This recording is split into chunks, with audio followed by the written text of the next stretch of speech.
जीवन हो रहा है आसान, हर चेहरे पर गिर रही है मुस्कान। नव इंजन की है सरकार, यूपी है प्रगति के रथ पर सवार, उत्तर प्रदेश कर रहा है कमाल।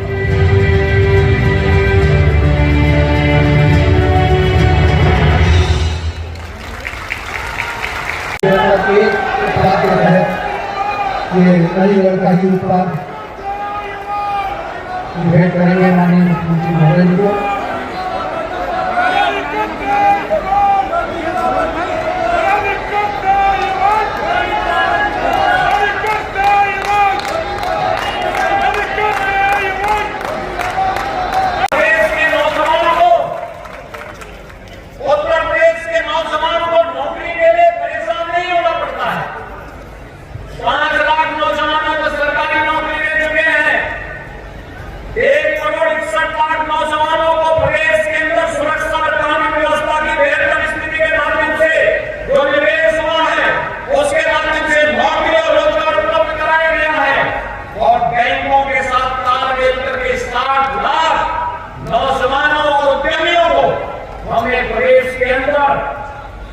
रोजगार के साथ जोड़ने का काम भी किया है। ये निरंतर चल रहा है। मिशन रोजगार के अंतर्गत प्रधानमंत्री मोदी जी ने अभी परसों 71,000 नौजवानों को सरकारी नौकरी के कार्ड पत्र वितरित किए। 10 लाख नौजवानों का अग्निवीर के रूप में भर्ती की प्रक्रिया चालू हो चुकी है। 10 लाख नौजवानों को अन्य सरकारी नौकरी भारत सरकार देने जा रही है। अब भेदभाव नहीं और नौजवान को उसकी योग्यता क्षमता के अनुरूप नौकरी देने की कार्रवाई को आगे बढ़ाया जा रहा है। और अलीगढ़ में तो इतना पोटेंशियल है, केवल एयरपोर्ट बनेगा, ये लॉजिस्टिक हब और ट्रांसपोर्ट हब के आसपास का क्षेत्र बनेगा। लाखों नौजवानों को नौकरी वाला तो ये क्षेत्र अकेले बन जाएगा। लाखों नौजवानों की उसके लिए तैयारी करें और इसीलिए आज मैं आपके पास आया हूं। हम लोगों ने फरवरी में एक बड़े विराट इन्वेस्टर समिट के आयोजन को लखनऊ में आयोजित करने के लिए तैयारी प्रारंभ की है। हमारी टीमें जा रही है, हम उसका पोर्टल लॉन्च कर चुके हैं, कार्यक्रम की घोषणा कर चुके हैं। हमारे लिए कोई व्यक्ति निवेश करता हो, स्कूल में हो, हॉस्पिटल में हो, कन्वेंशन सेंटर में हो, उद्योग लगाने को लेकर के हो, कहीं भी वो निवेश करता है, किसी भी कार्य में करता है, हमारे लिए वहां स्वागत योग्य है। हम उसको भी सुरक्षा देंगे, उसकी पूंजी की सुरक्षा भी देंगे और भ्रष्टाचार मुक्त व्यवस्था के माध्यम से जिस प्रकार से अपराध और अपराधियों के प्रति जीरो टॉलरेंस है, वैसे ही प्रदेश में भाइयों बहनों आज के दिन पर भ्रष्टाचार और भ्रष्टाचारियों के प्रति जीरो टॉलरेंस की नीति के तहत सरकार कार्य कर रही है और उसी के लिए मैं आह्वान करने के लिए आया हूं। सभी उद्यमी, सभी व्यापारी, सभी चिकित्सक, जीवन के किसी भी क्षेत्र में कार्य करने वाला कोई व्यक्ति वह निवेश के उस अनुकूल वातावरण को अपनी जनपद में बनाने की तैयारी करे। अलीगढ़ हार्डवेयर के लिए विख्यात है। इतना अच्छा हार्डवेयर का कार्य यहां पर है, केवल ताला ही नहीं बल्कि हमको डिफेंस कॉरिडोर का एक रोड यहां बन रहा है। यहां के स्किल को देखते हुए कि यहां पर हम बड़े से बड़े सेना से जुड़े हुए किसी भी प्रकार के आयुध के लिए भी उस प्रकार के आइटम अकेले अलीगढ़ बनाने की क्षमता रखता है और उसके उस प्रकार के ट्रेनिंग सेंटर को बनाने के लिए, स्किल डेवलपमेंट सेंटर को विकसित करने के लिए या उस प्रकार के उद्यम को यहाँ पे लगाने के लिए आज आप सबको अपनी तैयारी करनी पड़ेगी। हम लोगों ने यहाँ पे राजा महेंद्र प्रताप सिंह विश्वविद्यालय बनाना है, उसका संवेदन भी प्रारंभ हो गया, लेकिन विश्वविद्यालय जब अपने भवन पे जाएगा इस वर्ष के अंत में, तो भाइयों बहनों मैं आपका आह्वान करूंगा कि विश्वविद्यालय में हम डिफेंस स्टडीज का भी एक अलग से कोर्स पाठ्यक्रम वहां पे प्रारंभ करने जा रहे हैं और इसीलिए मैं आपसे आह्वान करूंगा कि हम लोग अभी से अपने आप को तैयार करें। और इसके लिए आवश्यक होगा, आपने केंद्र और राज्य सरकार को देखना है, स्थानीय निकाय संस्थाओं में भी जनता की बुनियादी सुविधाओं के लिए, अगर हम व्यवसाय के लिए सुगमता के लिए अच्छी कानून व्यवस्था दे रहे हैं, हमने वहां पर निवेश मित्र पोर्टल दे दिया है, इंसेंटिव के लिए भी हमने एक पोर्टल हेलोजन से उस पैसे से बचत पैसे से ये लाइट लगी हुई है, यानी आम के आम और रोशनी के भी आम। यही है, हम पैसे बचत भी करते हैं, जनता को बेहतर सुविधा भी देते हैं। और यही तो कार्य है जो स्मार्ट सिटी मिशन के अंतर्गत हम नगरीय क्षेत्रों में एलईडी स्ट्रीट लाइट के माध्यम से जो कार्य हुआ, कठिन व्यवसायियों को कोई पूछता ही नहीं था। पहली बार पीएम स्वनिधि बनी, प्रधानमंत्री मोदी जी ने देश के अंदर 1 करोड़ से अधिक पटरी व्यवसायियों के लिए पीएम स्वनिधि योजना के अंतर्गत ब्याज फ्री लोन की सुविधा दी और डिजिटल पेमेंट के साथ में जोड़ करके उनके जीवन को बेहतर बनाने का कार्य किया। कोई सोचता था गरीबों के लिए आवास मिलेगा? अपने उत्तर प्रदेश में ग्रामीण और शहरी क्षेत्र में 45 लाख गरीबों को आवास उपलब्ध करा चुके हैं। 2 करोड़ 70 लाख गरीबों को शौचालय उपलब्ध करवा चुके हैं। और भाइयों बहनों, अभी आपने कल परसों पढ़ा होगा, 8,62,000 से अधिक आवास फिर से आ गए हैं, जिसे हम गरीबों को वितरण करने जा रहे हैं। यानी हर गरीब को सिर ढकने के लिए छत उपलब्ध कराने का पुख्ता व्यवस्था ये भी किया गया है। 2 करोड़ युवाओं के लिए स्मार्टफोन और टैबलेट उपलब्ध करवाए जा रहे हैं। ये नौजवानों को उत्तर प्रदेश के जो सिटी ही स्मार्ट नहीं होगी, हमारा युवा भी स्मार्ट होगा और उस युवा स्मार्ट नौजवान के लिए टैबलेट और स्मार्टफोन की व्यवस्था के साथ साथ उसके कैरियर काउंसलिंग के लिए व्यवस्थाएं की जा रही है। अभ्युदय कोचिंग की व्यवस्था हर एक जनपद के अंदर फ्री में, और इस बार तो अभ्युदय कोचिंग में उत्तर प्रदेश पीसीएस की जो परीक्षा संपन्न हुई उसमें 45 नौजवान केवल अभ्युदय कोचिंग में जिन्होंने कोचिंग की थी वहां से वो उनका सिलेक्शन हो गया। यानी आप देख रहे होंगे आज नौकरी के लिए सिपाही खानदान वसूली के लिए नहीं आ सकता है, नहीं तो पूरा खानदान महाभारत के सभी रिश्ते निकल पड़ते थे। कहीं चाचा जाता था, कहीं भतीजा जाता था, कहीं कोई और जाता था और पूरे प्रदेश में नौकरी के नाम पर वसूली करते थे। आज भाइयों बहनों, उस व्यक्ति को फ्री में उपचार की सुविधा दी गई, उसको फ्री में वैक्सीन दिया गया, फ्री में राशन की सुविधा दी गई और हर पात्र व्यक्ति को आवास की सुविधा भी उपलब्ध करवाने का कार्य किया। प्रधानमंत्री आवास योजना हो या मुख्यमंत्री आवास योजना, उज्ज्वला योजना के रसोई गैस के कनेक्शन हो या फिर घर में सौभाग्य योजना के अंतर्गत दी जाने वाले विद्युत के फ्री में कनेक्शन की सुविधा, आयुष्मान भारत का कार्ड हो या स्ट्रीट वेंडर को ब्याज फ्री लोन की सुविधा पीएम स्वनिधि योजना के अंतर्गत, स्वामित्व योजना के अंतर्गत जहां में घर है उस गांव में उस जमीन का मालिकाना अधिकार भी देने का कार्य कोई कर रहा है जो डबल इंजन की सरकार कर रही है। और इसलिए भाइयों बहनों, मैं आज आप सभी प्रबुद्ध जनों से यही अपील करने के लिए आया हूं।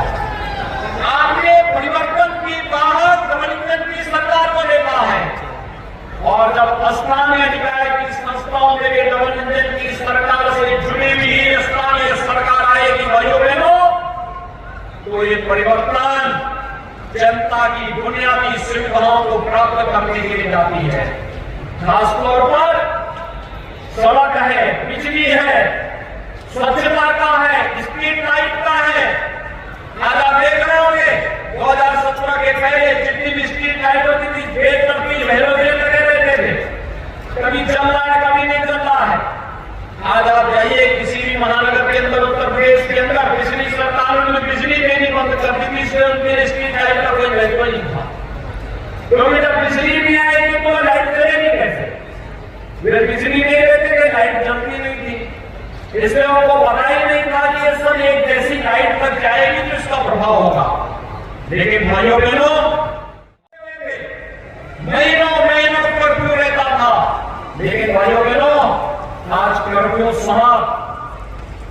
आज कर्फ्यू नहीं, दंगे नहीं, दंगाई नहीं, जिन दंगों को शासन का सरपरस्ती प्राप्त होती थी वे दंगाई आज दंगा करना भूल गए। आज उनमें से बहुत सारे लोगों ने तो अपनी आजीविका के लिए ठेला लगाना प्रारंभ करके आसानी से अपनी आजीविका को आगे बढ़ा रहे हैं। अब अपराध से तौबा कर लिया, आगजनी से तौबा कर लिया। ये नया प्रदेश है जो मेहनत से हर व्यक्ति को सम्मान के साथ जीने का अधिकार तो देता है, लेकिन जबरन किसी गरीब, किसी नरीब, किसी व्यापारी और किसी राह चलते हुए राहगीर को या किसी बहन बेटी को के साथ अगर किसी ने दुस्साहस करने का प्रयास किया तो आज उसका जीना हराम जरूर कर देते हैं। और यही तो नया उत्तर प्रदेश है। आज नए उत्तर प्रदेश में आस्था का सम्मान भी है, इंफ्रास्ट्रक्चर डेवलपमेंट के बड़े बड़े कार्य हो रहे हैं।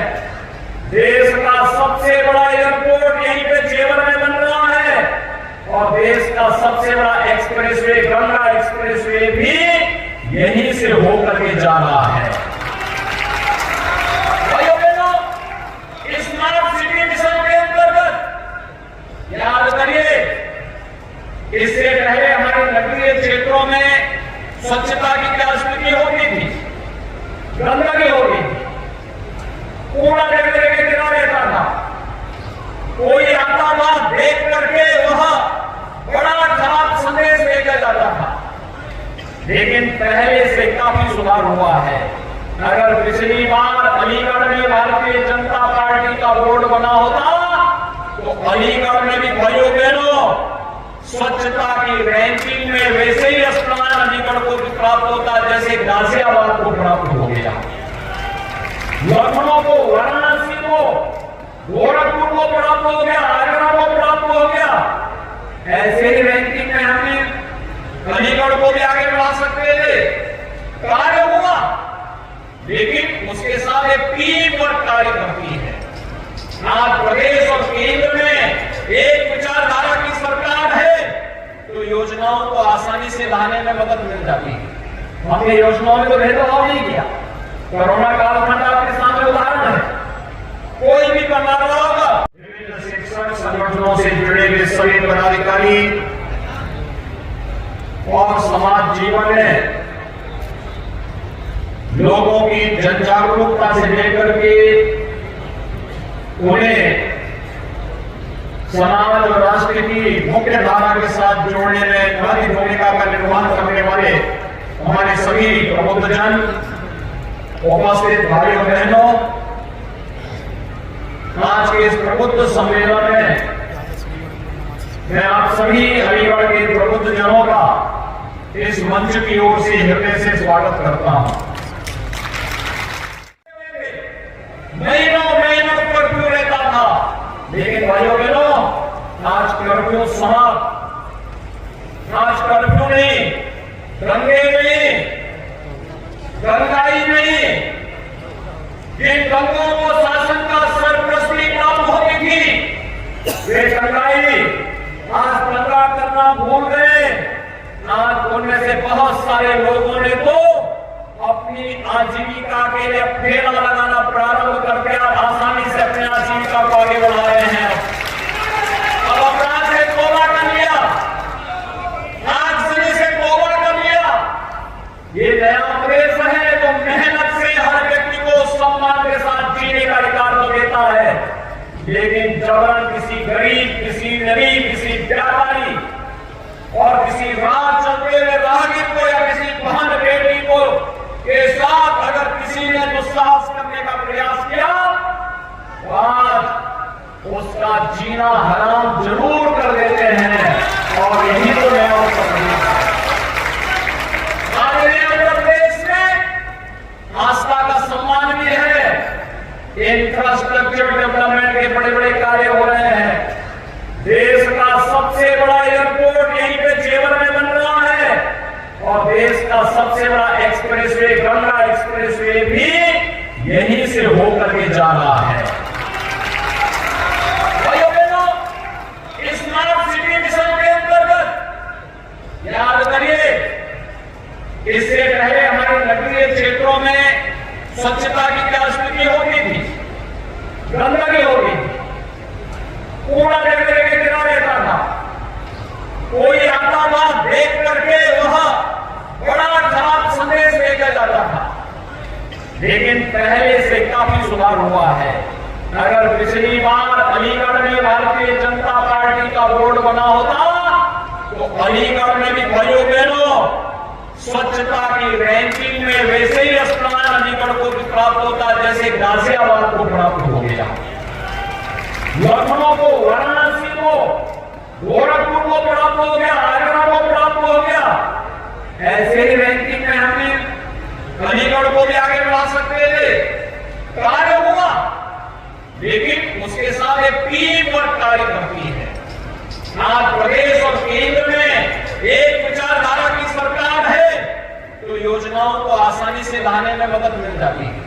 हमने योजनाओं में तो भेदभाव नहीं किया। कोरोना कालखंड आपके सामने उदाहरण है। कोई भी करना होगा, प्रदेश का एक प्रमुख जनपद और महानगर है, अपनी इसकी एक पहचान है। पौराणिक काल से लेकर के देश की आजादी की लड़ाई के दौरान अग्रणी भूमिका में अलीगढ़ ने श्रेय नेतृत्व प्रदान किया। आजादी के बाद अलीगढ़ ने प्रदेश में राष्ट्रीय नेतृत्व स्तर पर भी नेतृत्व प्रदान करने के लिए सदैव अपनी भूमिका का निर्वहन किया। अलीगढ़ के विकास के लिए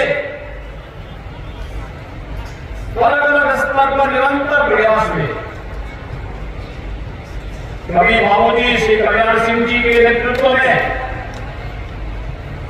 यहां के परंपरागत उद्यम को फिर से पुनर्जीवित करने के लिए ताला नगरी के रूप में उसे आगे बढ़ाने का कार्य किया गया। और आज मैं अलीगढ़ के इसी हुनर को एक मंच प्रदान करने के लिए आपके बीच में आया हूं। विगत 8.5 वर्ष के दौरान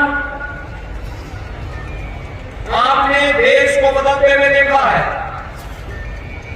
देश आज अपनी आजादी का अमृत महोत्सव मना रहा है। आजादी के अमृत महोत्सव में भाइयों बहनों किसी भी देश के लिए इससे गौरव की बात क्या हो सकती है कि जिस ब्रिटेन ने भारत पर 200 वर्षों तक शासन किया, आज उस ब्रिटेन को पछाड़ करके भारत दुनिया की 5वीं बड़ी अर्थव्यवस्था के रूप में दुनिया के सामने आया है।